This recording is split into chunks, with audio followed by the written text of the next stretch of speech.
லைஃப்பில் நீங்கள் ஹாப்பியாக இருக்க இதெல்லாம் ஃபாலோ பண்ணுங்கள் அப்படின்னு சொல்லி நீங்கள் நிறைய வீடியோஸ் பார்த்துருப்பீங்க.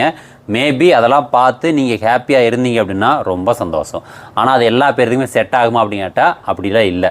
ஏன்னா நமக்கு என்ன பண்ணால் நம்ம ஹாப்பியாக இருக்கும் அப்படிங்கிறது நம்மளை தவிர நம்ம சுற்றி இருக்க க்ளோஸ் சர்க்கிளும் கூட நிறைய பேர் தெரியாது. அப்படி இருக்கும்போது இது வந்து எல்லா பேருக்கும் செட் ஆகாது. ஆனால் நான் ஒரு விஷயம் சொல்கிறேன், உங்களுக்கு பிடிச்சதுன்னா ட்ரை பண்ணி ஃபாலோ பண்ணுங்கள். அதாவது நல்லா டான்ஸ் ஆடி நம்ம டான்ஸராக வந்து அவார்டு வாங்கணும் அப்படின்னா நம்ம ஒரே நாளில் போய் டான்ஸ் ஆடிட முடியாது.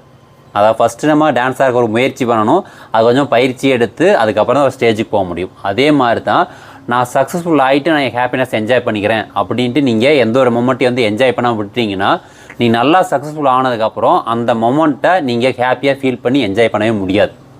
அதனால் இப்போது ஒவ்வொரு நாளும் வந்து உங்களுக்கு என்னென்னலாம் பிடிக்குமோ அதை சின்ன சின்ன விஷயங்களாச்சும் வந்து ஹாப்பியாக வச்சுக்கிறீங்க ட்ரை பண்ணிகிட்டே இருந்தீங்க அப்படின்னா அது உங்களுக்கு ப்ராக்டிஸ் ஆகிட்டே இருக்கப்போ நீ நல்லா சக்ஸஸ்ஃபுல் ஒரு நாள் வருவீங்க கண்டிப்பாக.